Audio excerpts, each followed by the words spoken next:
A'udzubillahi minasyaitonirrajim. Bismillahirrahmanirrahim. Innal hamdalillah nahmaduhu wa nasta'inu wa nastaghfiruh wa nu'minu bihi wa natawakkalu alaihi wassalatu wassalamu ala asrofil anbiya wal mursalin sayyidina wa maulana Muhammadin wa ala alihi wa sahbihi ajmain wa ba'd.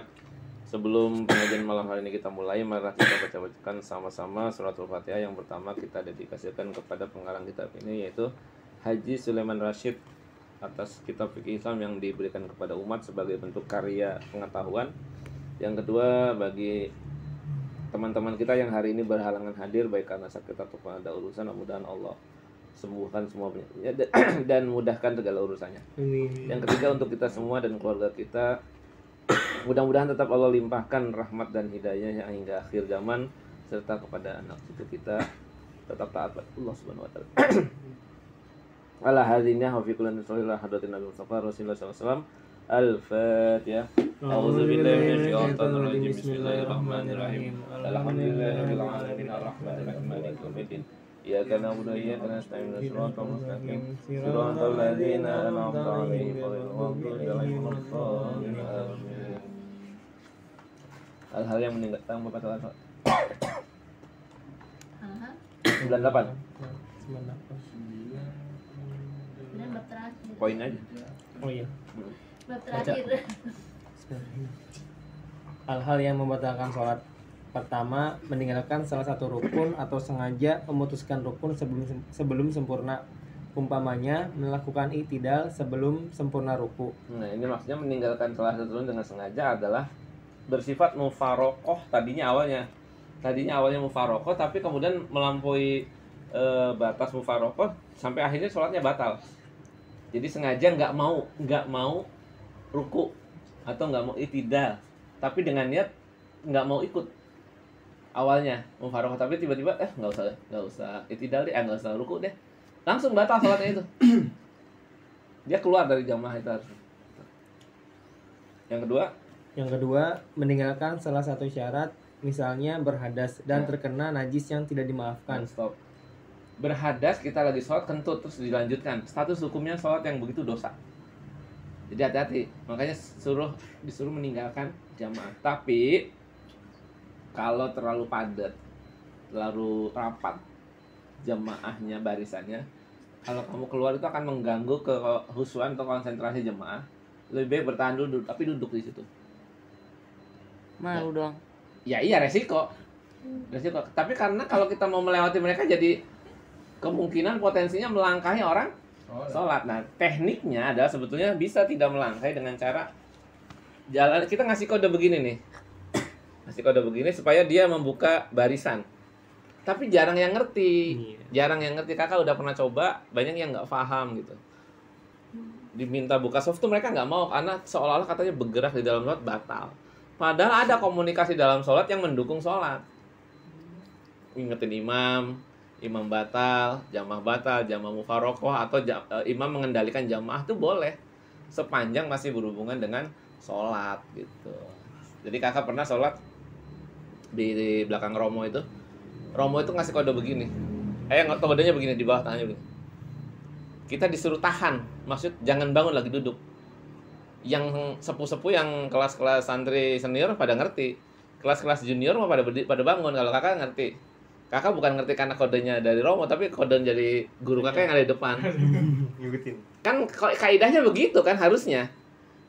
Soft 1 itu melihat imam, soft 2 melihat soft 1, begitu seterusnya sampai ke belakang. Jangan langsung dari jemaah perempuan ngelongok ke imam, salah. Jemaah perempuan melihat barisan jemaah laki-laki paling akhir, tapi bukan anak-anak gitu. Yang dilihat itu bukan imam yang langsung, bukan. Nah, ketika ngasih kode, para jemaah bangun, sedangkan Romo nyuruhnya duduk. Itu batal. Otomatis. Lanjut. 3. Langsung ketiga, Kak. Yang ketiga, sengaja berbicara dengan kata-kata yang biasa ditunjukkan kepada manusia, sekalipun kata-kata tersebut bersangkutan dengan sholat, kecuali jika lupa. Ya, lanjutkan tadi yang nomor 2. Andai kata kita pakai sarungnya sobek sekiranya bisa ditutup dengan cepat dengan tangan, sah, lanjut sholatnya. Atau mau kena angin, langsung tertutup boleh. Makanya dalam tradisi pesantren yang tadi dibicarakan itu kan kalau tidur pakai celana panjang ya. Maksudnya biar lagi tidur tuh aurat tidak terbuka. Begitu juga sholat. Bagusnya sholat itu kalau kita sholat yang perempuan pakai mukena, pakai pakaian dalam. Maksudnya yang sama dengan kayak baju jilbab gitu, double. Laki-laki kalau pakai sarung ya sarungnya yang tebal. Kalau tidak tebal ikatannya yang kenceng. Atau double pakai celana. Itu sunnah juga. Pakai celana gitu. Nah, andai kata kita terkena najis, maksudnya kalau najis itu kejatuhan kayak darah nyamuk yang kita tepok tanpa sengaja kan langsung berdarah. Nah, darah itu dimaafkan, tidak jadi najis. Tapi kalau jatuh dari atas bangkai tikus atau bangkai monyet ya batal. Cicak gitu. Iya? Kotoran cicak. Kalau kotoran cicak itu ada dua pendapat. Ada yang mengatakan cicak itu kotorannya najis, ada yang tidak. Kalau kakak, kotoran cicak itu tidak najis karena cicak tidak berdarah. Udah pernah matiin? Pernah ya. Nggak ada darahnya ya? Iya, saya pakai ini, pakai sapu lidi gitu dia. Menurut yang mengatakan itu najis katanya cicak kaki 4. Kaki 4 identik berdarah katanya gitu. Tapi kenyataannya ketika kakak buktikan ternyata tidak. Ya entah cicak sejenis kadal kali yang ada darahnya kali. Kalau cicak di rumah mah kecil-kecil kan. Bahkan dia bisa memutuskan ekornya sendiri untuk menghindari musuhnya kan. Ada darahnya nggak? Nggak ada darahnya. Itu maksud kakak. Paham ya? Sengaja berbicara. Menurut kitab takrib boleh berbicara sepanjang kalimatnya hanya kurang dari 6 kalimatnya, bukan kata ya. Kalimat itu berarti satu rangkaian. Kalau katakan iya, tidak, dan itu. Nah, dalam menurut kitab takrib itu ada 6 kalimat yang dibolehkan. Misalnya awas ada lubang, awas ada lubang, itu baru 3. Jadi misalnya kamu sholat lagi camping, namanya camping ya, kadang ada ngeliat ular kalajengking, temenmu ke patuk, kamu nggak boleh pura-pura husu. Pura-pura husu, nggak ngeliat tuh, wah temannya udah mau dipatok ular kobra, masih husu aja, padahal dia tahu lagi husu, salah. Kamu harus bilang awas kobra, atau disuruh minggir. Paling ekstrim dibatalkan sholat sampai kobranya pergi. Tapi pada umumnya kobra itu dengan satu ucapan biasanya pergi kalau kita tidak dalam potensi menyerang. Jadi misalnya awas ular, nah itu belum batal, lagi sholat tuh, tapi niatnya untuk keamanan. Misalnya orang mau lewat ada lubang, awas lubang, lagi sholatnya boleh. Kalau kata Kiai Haji Zaidun MZ, ada lagi mazhab yang paling ekstrim, jalan aja jatuh, tempat airnya jatuh tuh jalan aja katanya beliau waktu naik haji di Mekah itu. Jalan aja ngambil tempat airnya gitu. Ekstrim banget itu kalau kata kayak Haji Zaidun MZ. Tapi kakak tidak mengamalkan yang itu. Bergerak terlalu banyak itu maksudnya adalah merusak acara sholat. Bukan hanya tiga gerakan ya. Intinya merusak acara sholat. Itu baru batal. Oh yang batal minum yang gelundung. Iya itu. Dia ngambil, iya, terus sholat lagi gitu. Padahal itu sudah ya, menurut mazhab yang ekstrim. Kalau kata kakak sih sudah batal. Udah acaranya bukan acara sholat itu. Udah jalan banyak ya? Iya, udah terlalu banyak kegiatan gitu. Tapi kalau sekedar geser sedikit ngerapikan nggak apa-apa. Kayak sholat di depan Masjidil Haram itu loh, di depan Ka'bah. Orang pakai sorban kan betulin sorbannya terus. Berapa kali gerakan itu coba? Tapi merubah acara sholat nggak? Enggak kan? Nah itu makanya masih dibolehkan. Dikit gini Iya, kan, bentar-bentar kan ngupil gitu, bentar-bentar ngupil, padahal nggak ada upilnya gitu. Iya kan? Ada gini-gini gitu-gitu. Orang Jaber kan kayak gini-gini. Iya. Gini kimalan. Ini kalau masih soft kak, misalkan kayak baru serapin, tiba-tiba ada yang meninggalkan. Kalau dulu kan saya tuh di pesantren, kalau penting langsung ninggalin tuh kak, ninggalin terus kan kosong, itu ada yang maju. Nah majunya itu menurut mazhab Syafi'i harus dijeda. Jadi misalnya 1 langkah, jadi ngisi soft. ini kalau 3 langkah tuh begini, tek. Kalau mazhab Syafi'i, tek 1 ini tahan, diam dulu beberapa detik, tek 1 ini tahan gitu. Mau 100 kayak nggak apa-apa. Yang penting berjeda gitu. Ketika berjeda tenang kembali, kan sholat itu syaratnya tenang. Ketika kamu melangkah 1, 2, 3, 4 itu sudah tidak tumanina. Karena syaratnya fokusnya hilang gitu. Sudah tidak tumanina, karena sudah tidak tumanina itulah maka dianggap batal. Itu mazhab Syafi'i. Mazhab Syafi'i tumanina kan wajib. Semua mazhab tumanina wajib. Tapi batasan tumaninahnya berbeda-beda durasinya. Iya, durasinya berbeda-beda. Ada yang mengatakan tumaninah itu sampai gerakan sholat tidak terlupa. Ada yang mengatakan tumaninah itu harus anteng jejak, nggak bergerak sedikit pun. Gitu. Iya. Nah, itu mazhab. Makanya sholatnya orang Indonesia kata orang luar negeri bagus-bagus, anteng jejak gitu. Ya karena memang dalam persyaratan mazhab Syafi'i mengatakan batal itu kalau sudah melakukan 3 gerakan gitu. Lanjut ya.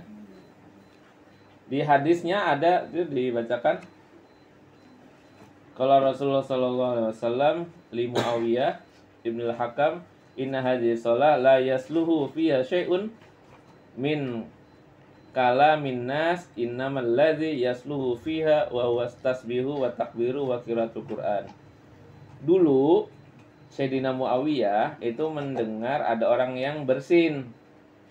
Kemudian dia nyaut, menjawab bersin.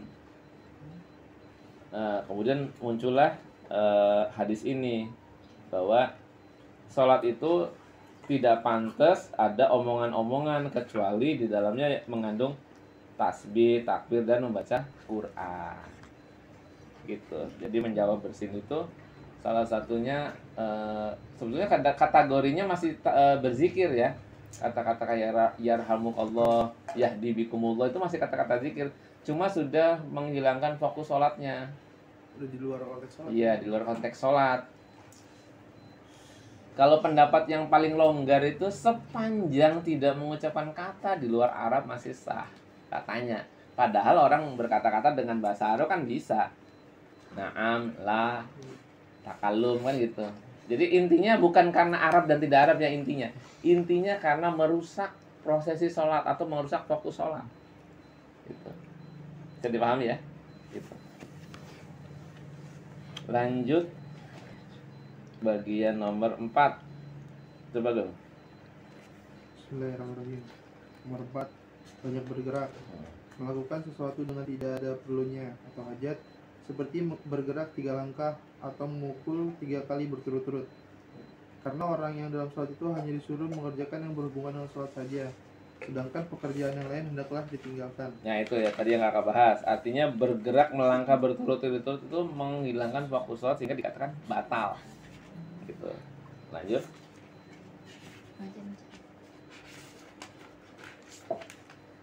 Nomor 5 sekarang. Nomor 5 Kak. 5, makan atau minum. Keterangannya sebagaimana keterangan nomor 4, keadaan makan dan minum itu sangat berlawanan dengan keadaan salat. Nah ini konstruksi makan dan minum dalam sholat berbeda dengan konstruksi makan dan minum ketika di prasmanan. Itu gimana? Ketika kamu kondangan, orang diajak makan. Makannya berarti berapa suap atau berapa piring? Piring ya, berapa piring. Kalau di sholat, apa iya mungkin makan dan minum batalkan makannya sepiring? Enggak, yang dimasukkan adalah secuil makanan yang ketelan dari mulut kita. Atau sengaja ngambil bawa makanan, bawa gorengan atau bawa lalu makan sambil ngemil gitu. Itu kan nggak sepiring sebetulnya. Bener nggak? Nggak sepiring, tapi konstruksinya adalah ketika lagi sholat, makan dan minum bahkan sebutir nasi pun membatalkan gitu. Bukan saja sepiring. Tapi kalau misalnya kamu lagi kondangan, makan sebutir nasi, nggak disebut makan. Ngemil juga enggak. Iya kan?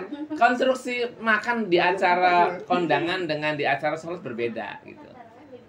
Bisa dipahami ya? Makanya ada yang mengatakan nelen sisa makanan itu membatalkan karena tadi konstruksinya adalah makan yang sebetulnya isinya memasukkan sesuatu ke dalam mulut kan gitu, atau ke dalam kerongkongan kayak orang puasa. Konstruksinya sebetulnya memasukkan sesuatu itu makan dan minum konstruksinya.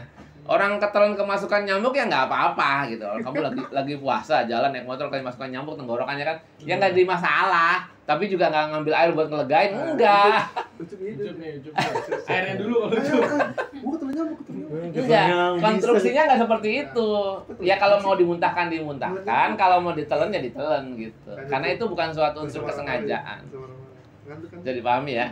Jadi melihat konstruksi makan dengan minum itu ketika sholat itu jangan dipikir kalau minum itu bisa segelas atau 2 gelas, makan bisa sepiring atau 2 piring. Kurang dari itu berarti bertidak.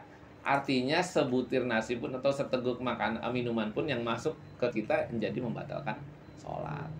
Makanya kalau mau makan, mau sholat makan dulu, disunahkan kan kumur-kumur gitu.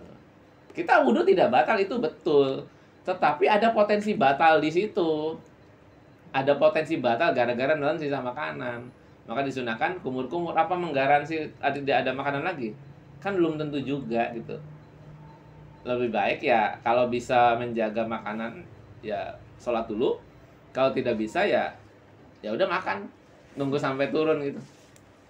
Kalau kakak tergantung ini ya urgensinya. Kalau memang urgensinya memang harus makan ya makan.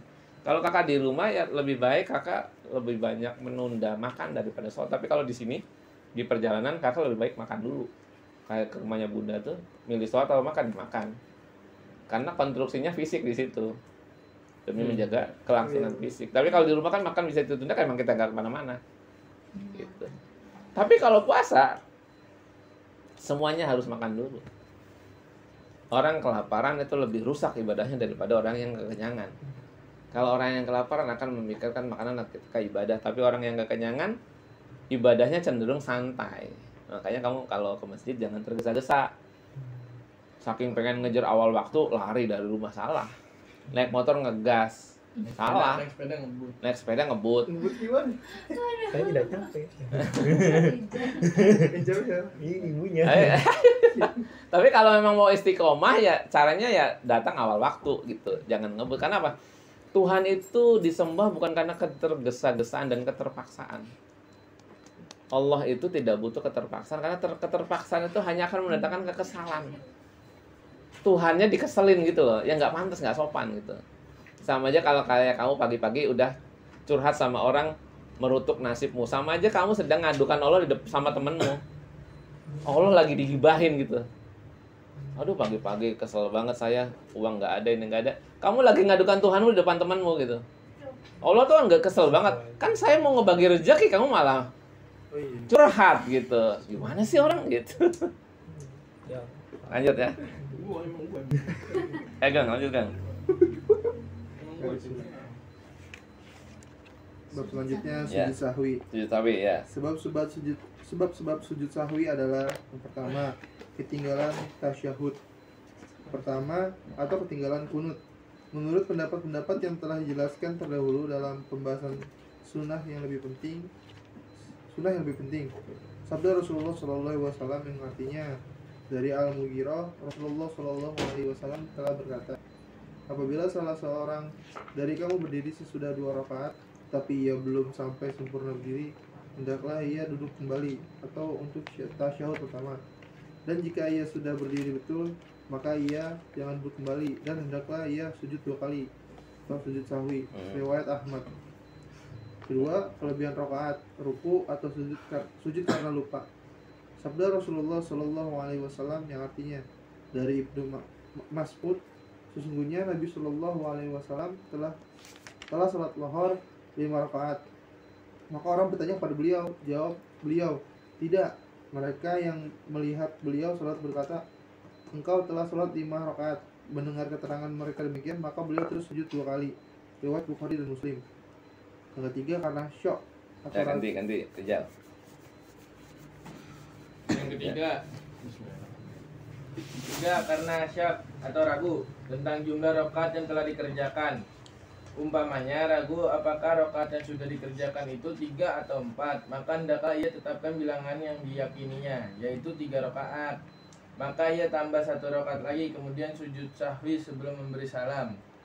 Sabda Rasulullah SAW artinya dari Abu Sa'id Al-Khudri, Nabi Shallallahu Alaihi Wasallam berkata, apabila salah seorang dari kamu ragu dalam sholat, apakah ia sudah mengerjakan 3 atau 4, maka hendaklah dihilangkannya keraguan itu dan diteruskan sholatnya menurut yang diyakini. Kemudian hendaklah sujud 2 kali sebelum salam. Yang keempat, apabila kurang rakaat sholat karena lupa. Ya, stop. Sujud sahwi dalam pandangan fikih alasannya cuma 2, karena lupa dan karena ragu. Tetapi lupa ini harus dibedakan lupa yang berhubungan dengan sholat yang kaitannya dengan rukun dan sholat yang kaitannya tidak dengan rukun, yang sunnah-sunnah. Setiap lupa karena rukun berarti sujud sahwi itu derajatnya itu sunnah, lalu melengkapi rukun adalah wajib. Gitu. Dan memang hukum awal sujud sahwi itu sunnah.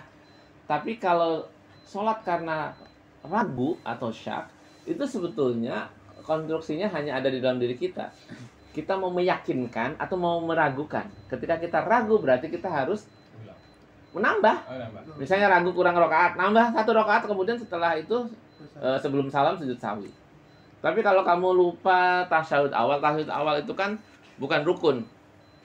Artinya dilewat pun sholatmu tetap sah, tetapi itu merupakan kita meninggalkan amalan besar. Tasyahud itu amalan besar, kunut, tasyahud itu amalan besar. Maka kalau lupa, kita disunahkan untuk sujud sahwi. Hukumnya juga sunnah. Jadi cara berpikirnya begitu. Kalau kurang tetap nambah, disunahkan sujud sahwi. Kalau tidak kurang, sujud sahwi juga tetap sunnah. Bacaannya subhana man la yanamu wa la yasu. Maha suci zat yang tidak tidur dan tidak lupa. Gitu. Berapa kali? 2 kali. 2 kalinya angkanya dari mana? Sebagai bentuk penggantian dari tasbih atau acara ibadah yang dihilangkan. Sekalipun memadai, karena mau berapa kali pun hukumnya tetap sunnah di sahwi itu. Enggak nambah rakaat gitu. Tetapi memang anjurannya seperti itu. Kalau kebanyakan yang terjadi itu tasyahud ditinggalkan. Ada yang sengaja, ada yang tidak sengaja. Nah, itu dianjurkan sujud sahwi. Bagi yang sengaja ya berarti yakin itu tidak dikerjakan. Sama aja kalau kayak kamu ngangkat tangan itu kan sunnah. Nah, sunnah ada sunnah hay'ah, ada sunnah yang apa? Yang biasa itu. Artinya ada sunnah yang sangat kuat sekali, ada yang tidak kuat. Yang penting banget ada yang enggak gitu. Ketika itu ditinggalkan, misalnya kayak kunut. Kunut itu namanya sunnah abad. Artinya sunnah yang kategori itu setengah wajib. Ketika kunut ditinggalkan, maka kita meninggalkan amalan besar kalau bagi yang berkunut. Bagi yang tidak ya tidak. Tasyahud awal itu suatu amalan besar, namanya sunnah abad. Ketika ditinggalkan, kita meninggalkan amalan besar yang berpotensi mengurangi dari ganjaran pahala atau kekhusyuan sholat. Maka harus diganti dengan bacaan tasbih. Tetap isinya tasbih-tasbih juga. Hanya para ulama berpendapat sujud tilawah sebelum salam lebih afdol daripada setelah salam. Kalau setelah salam kita sujud tilawah, hubungan sholat dengan sujud tilawah putus. Nggak ada kaitannya karena sudah selesai. Sama kayak misalnya kamu salam. Salam itu kan 2 kali. Yang pertama wajib, yang kedua sunnah. Salam yang kedua berhubungan dengan sholat tidak?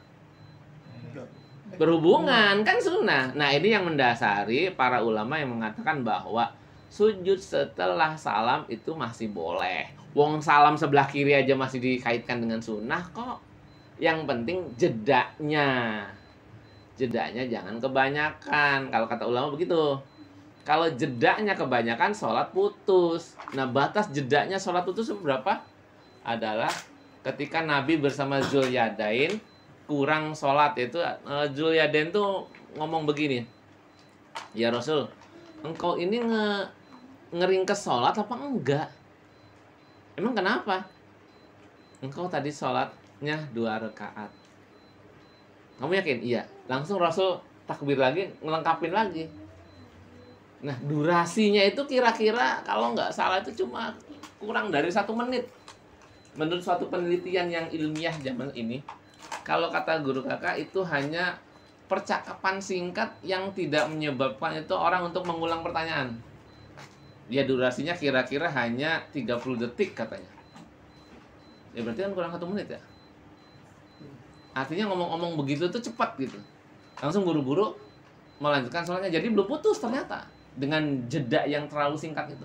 Tapi kalau udah ngopi-ngopi keluar dari masjid terus balik lagi ya batal total. Ngulang. Udah batal total. Bisa jadi mungkin wudunya juga ikutan batal gitu.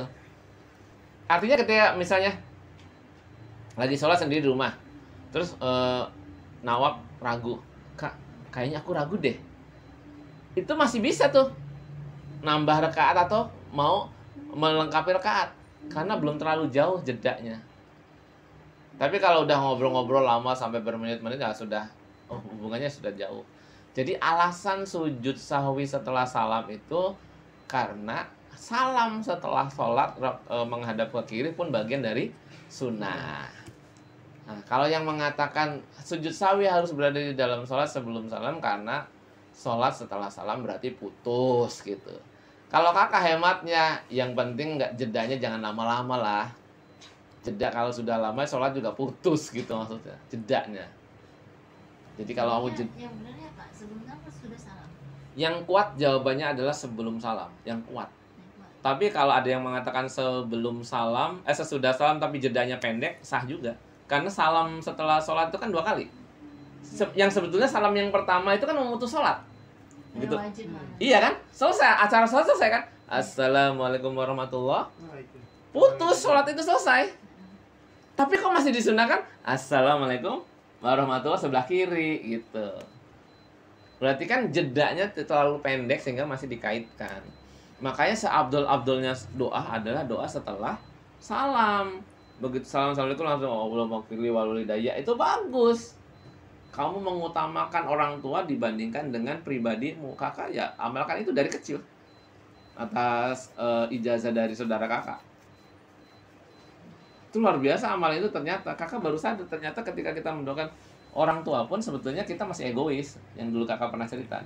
Allahumma ighfirli walidayya. Tetap yang minta diampuni kita dulu. Ya kan? Allahumma ighfir, ya Allah ampunilah li kepadaku.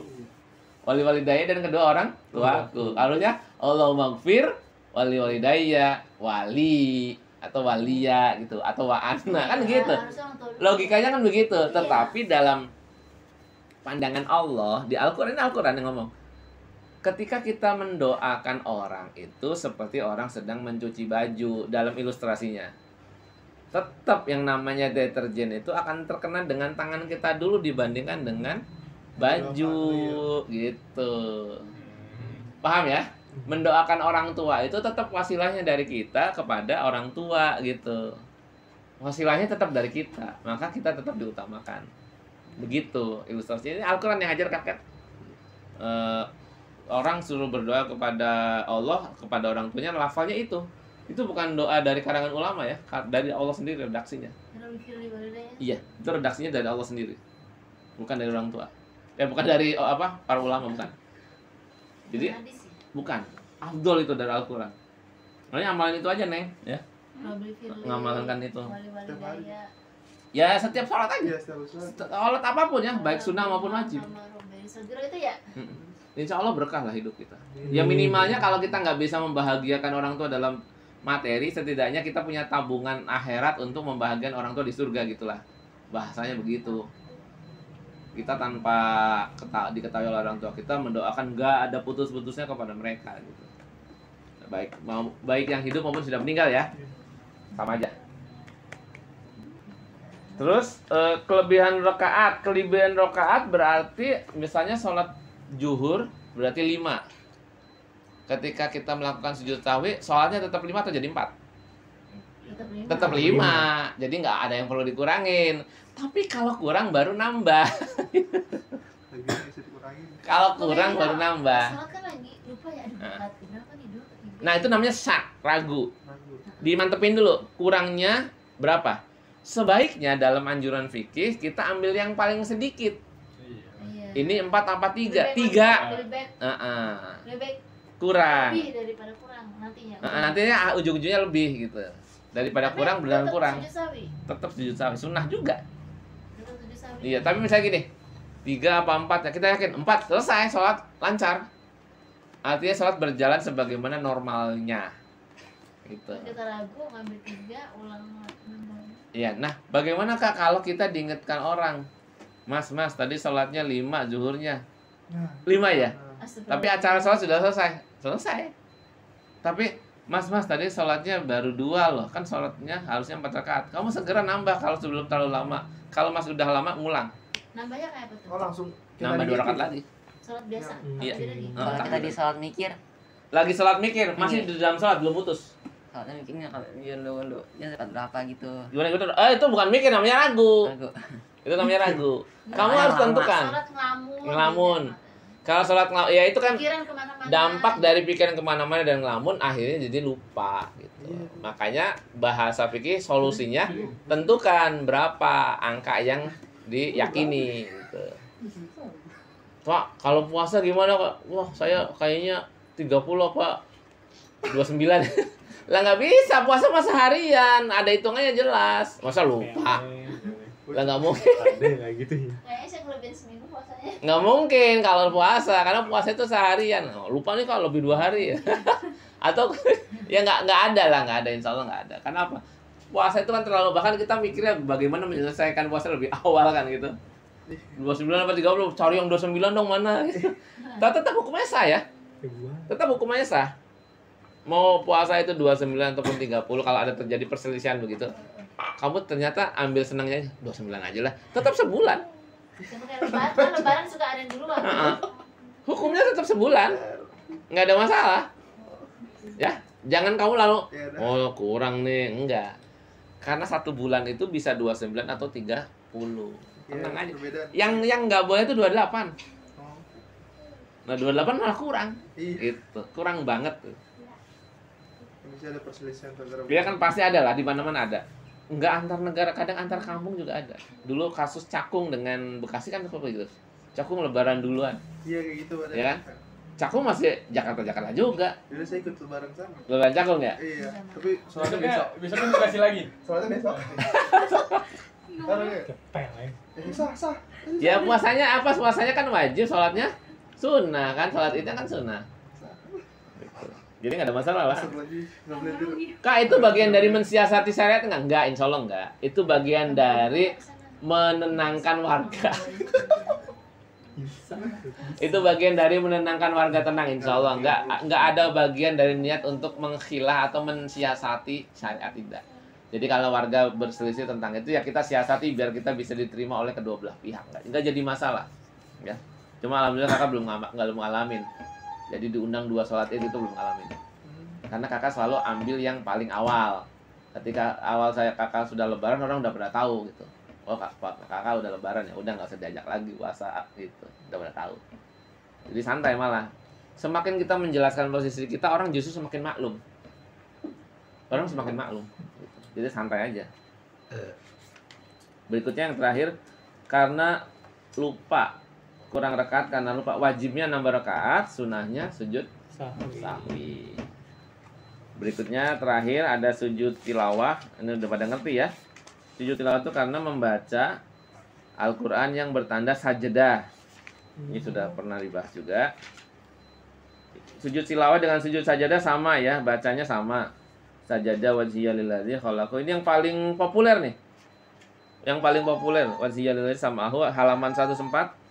Wa basarahu bihauli wa quwwatihi.